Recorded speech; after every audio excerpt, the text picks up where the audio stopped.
What's up, guys? This is Len from TechShift, and today we're going to be talking about the Samsung Chromebook. BAM! Now, I think this is probably the 1 millionth take that I've done on this review because I haven't been satisfied with where I was going with it. And I think I want to start off with, is this machine right for you? I feel as though the Chromebook has a specific niche market, and it caters to people who just want a simple machine, who are on a budget and just want to do the basic typing, Word documents, or do the basic web browsing. And to me, that's exactly what I needed in a sleek little package. It's a really nice looking machine. So, is that what you're looking for? If you're looking for a machine to do video editing, if you're looking for a machine to do intensive apps, then this is not the machine for you. I'm sure you probably already know that because you probably know a little bit about the Chrome operating system, but yeah. And so if this machine is for you, then let's continue on with the review. So the first thing I want to talk about is probably price. It's only $250 plus tax, of course, and you might even be able to find it a little cheaper if you did some browsing around, but I think that's the main selling point. Its price, $250. Now, before I actually bought the Chromebook, I was looking at a machine's around $400-ish, and that entailed me buying a typical Windows 8 budget laptop, which I guess I was a little excited for at one point, but I wasn't sure if I wanted a machine to do a lot more than what I needed. And I guess that's a mental thing, because if I bought a $400 Windows machine, I would want to use Photoshop. I would want to use all of these applications that are a little more intensive, but I feel as though a $400 machine can only get you so far. Like a budget hardware laptop can only do so much, but that's where the limitation comes when I'm trying to push more than what it can do. But when I'm buying the Chromebook, I know for a fact that I'm going to be limited to certain apps that the machine will handle well.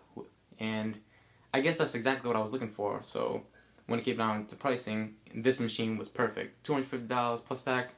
I was really satisfied, and yeah. So the next thing I want to talk about is the keyboard. Now, I don't want to bias my review in any way, but to be honest, I am coming from a $300 keyboard, the Happy Hacking Professional 2 keyboard, which is a mechanical keyboard, and I've grown accustomed to using that. So all in all, I'm still trying to disregard what I've been using when I've been writing this review about this laptop. And I do like it. It's a simple chiclet keyboard. If you use the MacBook Air or MacBook Pro, it's very similar. If anything, it's almost the same, without the backlit keys, of course. It's your chiclet style. It's small, but that's only because it's 11.6-inch netbook, Chromebook, whatever you want to call it, laptop. And yeah, I've had no problems with it. The actual keyboards have never gotten stuck on me. I can type pretty fast, and about 90 words per minute. And yeah, it's your basic keyboard. It's no problem there. I like the shortcut keys actually, where you have your full screen shortcut key, where whatever app you have, it just snaps back from minimized to minimize to maximum, and that's a nice key. And I also like the next application shortcut, where if you have 2 apps, 2, 3, 4, whatever, how many apps you have, you click on that button and it just goes to the next app. And I find it's really useful because I'm a college student, so sometimes I'll go on to like youtube.com while I have like a Word document up, so I'll switch back and forth with just that one button, and it's really convenient to me because my professor comes by, I'm like, click, just looking at my documents, professor, and as soon as he turns around, click, I'm back at it, watching YouTube videos. So that's just a little bit about me, I guess, but it's a really convenient button, and I really like that. So the next thing I want to talk about is the trackpad. This is probably my main gripe about it. Now, it's a nice size trackpad, and it does what it does, clicks. But my partner on TechShift, Seth, and we both have the Chromebook, the same one. Well, two different Chromebooks, both Samsung, and we have the same problem, that the trackpad gets stuck from time to time. Now, I'm not a neat freak in any way, but I do like to keep my products clean. So it's not like a mess problem, or I'm not getting liquids inside of it or anything. It just naturally gets stuck from time to time. Now, it gets annoying because obviously, you can't click, but it gets really annoying when I'm just, browsing a web page and then all of the words get highlighted just because it's stuck on click. And I guess that's probably my biggest gripe on the machine already. That's the biggest thing I have to say against it. I also don't like the fact that it doesn't have a dedicated right click. I mean, it's not a big deal, 2 fingers, whoa, the right click there. But I just feel sometimes I don't really like bouncing my fingers back and forth. If you use the product for a while, you know what I mean. If it's unnatural to, always use one finger, then to right click you tap two and then you go back to one. It's like your finger is bouncing around constantly, because I do right click a lot. Opposed to just moving my finger to a right corner, the bottom right corner, just right clicking. And I know it may sound strange, but if you use the product, if you use this laptop for a while, you'll know what I'm saying.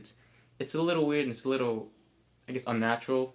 But if you can look past that, then it's not a big deal. But yeah, definitely the whole getting stuck issue. That's an issue that may be bad luck for both of our products, but for this review, I'll say that it's a negative because it's happened to both of us multiple times, and it does get annoying, of course. So the next thing I want to talk about is the display. The display is an 11.6-inch screen, matte display, anti-glare, I guess, and the pixel density, it's really high because the resolution is 1366 by 768. And for an 11.8 machine, that's really good. So, the text it's no problem. The texts are really crisp and there's no problem there. I really do like the matte display because, again, I feel like this machine is made to be portable. I like taking this machine out. I like using this machine outdoors. When you have a little machine like this, you want to use it on the go. And chances are, if you're on the go, you're going to be hit with a lot of light. So using a matte display is the perfect way. It's a perfect machine, I would say, when you're on a train or at the park, whatever you're doing. It's really nice. Yeah. So the next thing I want to talk about is the design, the weight, and the construction. Now, the design. Arguably, it looks like the MacBook Air, but that's just because it's a 11.6-inch machine with the chiclet keys, with the aluminum look. Even though it's not aluminum, it's actually plastic. The machine, it feels nice. It is plastic, but it doesn't feel like it's going to break on me. It doesn't feel like anything is loose.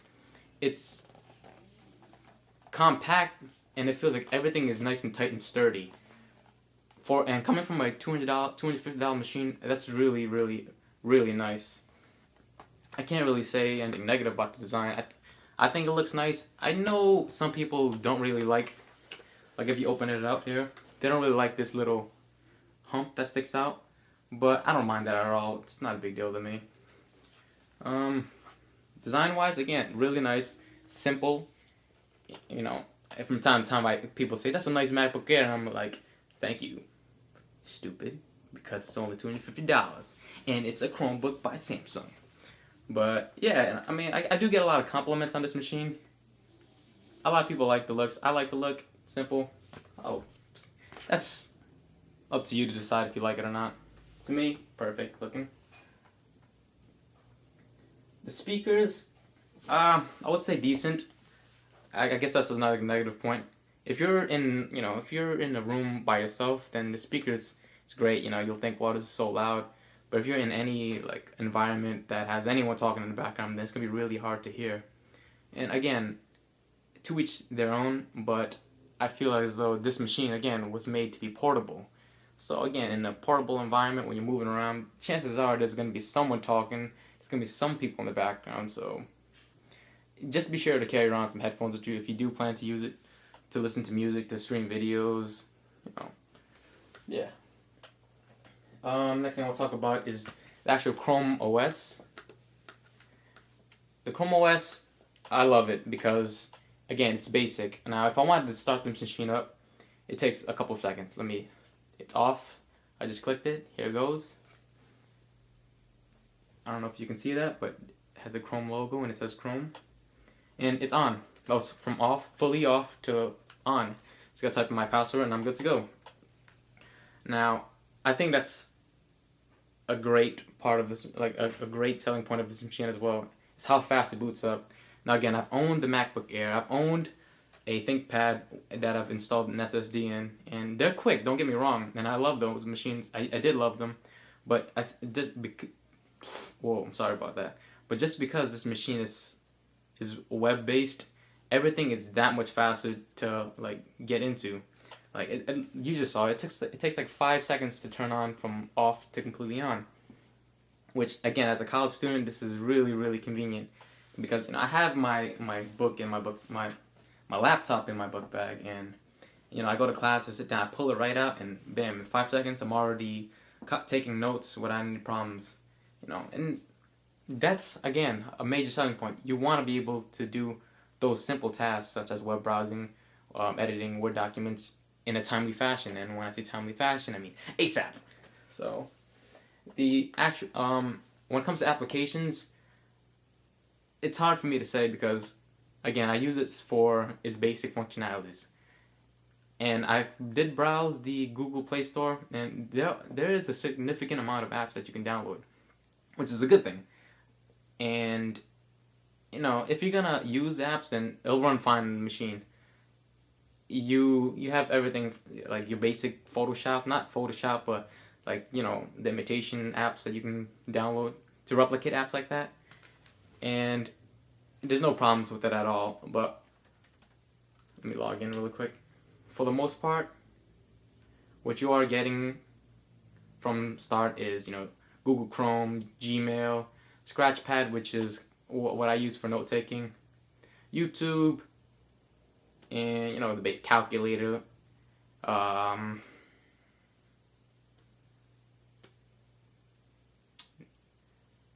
Google Play Music, Google Play Books, Google Play Movies, the basic Google apps. Everything you download off the Play Store is essentially an extension opposed to an actual application, which isn't a problem for me, but again, just something to keep in mind. So for example, I downloaded a sketchboard app. I downloaded it and it's in the applications folder, but when I click the actual application, I'll just go to the web browser app. And again, it's not a problem to me, but it's something to keep in mind for you. And yeah, remember, everything is online based, so you need internet if you're gonna be using this. Which, well, it's kind of obvious, so don't hate me. The battery, I think the battery is pretty good. I've managed to squeeze about 6 to 7 hours of using it, but coming from this is it will vary because I myself I only use it for basic web browsing, just reading documents and doing basic, Word or Google Docs. That's pretty much all I do on it. And if you're doing just that, this machine will get you through the day, no problems. But I have just to try it out, I've used Netflix on it, and I've used it to watch YouTube videos, and I've noticed a dramatic battery decrease. It went from 7 hours to 2 hours. But, effectively, what are you going to do? Are you going to use this to watch videos all day, or are you going to use it to do basic web browsing and typing documents? Again, to each their own. But for me, again, perfect. 7 hours of doing what I need to do, it's perfect for me. For a thin machine, I can't expect much more. Now, sorry about that. I've had a little argument with a student, a classmate in my class, because he was saying that the Chromebook had a lack of power, which, again, the specs aren't the greatest, but I wanted him to understand that the power that this machine has, if it has any real power that you can consider power, this machine does what it needs to do efficiently, opposed to having, a quad-core processor and still lagging on, doing whatever you need to do. This machine does exactly what it's intended to do quickly and effortlessly, because I rarely notice any hiccups with the machine, which is really good. So this is like a point to what is power when it comes to the machine. Do I need more in this machine if it's doing exactly what I need it to do? If I'm just doing the basics and it's not lagging, then how much more power do I really need? We can argue all day about specs, like this only has 2 gigs of RAM, and this has 16 gigs of RAM. But if I'm only doing this much, I only need this much, and there's no argument there, because I'm just being how do you call it, a spec whore or something like that. And again, this machine does exactly what I need perfectly, and it's catering to a specific market. It's not catering to people who need Final Cut Pro. It's not catering to people who need Adobe Premiere. It's not. It's catering to people who need the basics, and it gets it done efficiently with the limited hardware that it has. Which, again, I don't think it's really limited, but for anyone curious, that's how I feel about it. It does have a webcam, which it's okay. It's a webcam, but my problem with it was actually brought up by Seth, on my partner on Tech Shift. He was saying that when you actually use the webcam app to chat, whatever, you can't really resize the actual webcam box. So when it opens up, that's exactly what you're gonna get. You're not gonna be able to see anything bigger than that. And to me, it's not a problem, but yeah, it's something to consider when you're buying this machine. If you wanna use it for video chatting and stuff, that you can't really resize your image, or what you see, I mean. So what's next? It's only a 0.3 megapixel camera, but it's not too bad in good sunlight.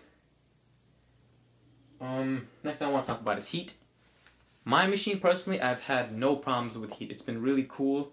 It never gets, the fans never kick in. It doesn't get loud or anything. If there's even a fan in this machine, I've never heard anything. It's a silent machine. My partner has told me that his machine has heated up a little bit, but again, it might be a little different from where he's using it, because I usually use mine in class, outdoors, or if I am using it inside, it's usually on the table. But I can see that if I use it on maybe a bed with sheets, it might get a little hot. But yeah, again, it depends how far you're gonna push this little machine, where you're gonna use it exactly. Because again, I've had no problems with heat whatsoever. I know this review probably sounds like, wow, this guy he's in love with Samsung, because he doesn't really have too much to say about it, like too much negative things to say. But I really like the machine. Now, I guess this is the main part of this review that I should focus on. Is the machine worth it? Is the Chromebook worth it? To me, yes. But, well, for $250, it should be worth it to a lot of people. But, again, is it worth it? For $250, I get, a machine that turns on extremely quick, a machine that I don't really worry about getting scratched up just because it's that cheap. I had a problem with owning the MacBook Air. Like, I had the machine, it was portable, but it was so expensive, that when I put it in my backpack, I was so, concerned about getting, a little scratch from anything I had in my book bag, that I noticed I wasn't taking it around as much. But with the Chromebook, I don't really have a case or anything. I close it, put it in my bag, and I'm ready to go. And I open it up, and I just use it. And to me, if I'm able to do that, if I'm able to turn my machine on quickly, I'm able to, get to Word. If I'm able to, do what I need to do, basic web browsing or basic text editing, then that's exactly it's worth it to me. Is it worth it to you? It should be. It might be, but again, that's ultimately up to you. You have to ask yourself, what are you going to be using this machine for? Are you going to be you doing a lot of YouTube? Are you gonna be watching a lot of YouTube videos? Or do you want to do photo editing? Do you want to do video editing? If that's the case, then you should probably get a different machine. But again, if you want to do the basic stuff, you basically, I guess I should say, if you want to do things that you can do on your phone in a laptop form, then this is the perfect machine, because you have your text editing, you have your basic games that you can download off the Play Store, you have your basic web browsing. When I say basic, I mean you do all your web browsing without any like heavy flash. If you do all of that, and then this machine is definitely worth it. And I guess that's pretty much it for this review. I guess I did leave out the fact that every app that you use is connected online. So if you don't have internet, then of course that will be a problem. And that's another negative thing that I should have talked about earlier. But before I finish this video up, I should mention it. If you're using, your text editor or whatever you're using, and you get disconnected for a brief moment, I notice that it disrupts all work, because, for example, the text editor, Scratchpad I use, I'm typing in class, and then the internet hiccups for a second, then it seems like the program just pauses for that moment, and it really disrupts your work when you're going at it. And if that's gonna be a big problem, then you might want to reconsider getting this machine. But again, to me, it's not really that big of an issue for its price. I guess that's the big thing about this machine. It's just so cheap that it's hard to resist using. $250 gets you all of this, and I really like the machine, guys. And I hope this doesn't sound like I'm a Samsung fanboy or anything like that, but that's pretty much all I want to say for this video review. It's been about 22 minutes, and yeah, let me give you another look around the machine.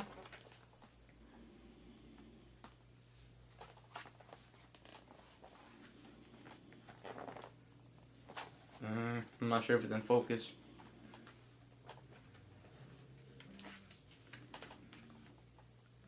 And thanks again, guys. This is again Len from TechShift. I hope you guys like, comment, and subscribe. We'll have a lot more videos up soon. Thanks.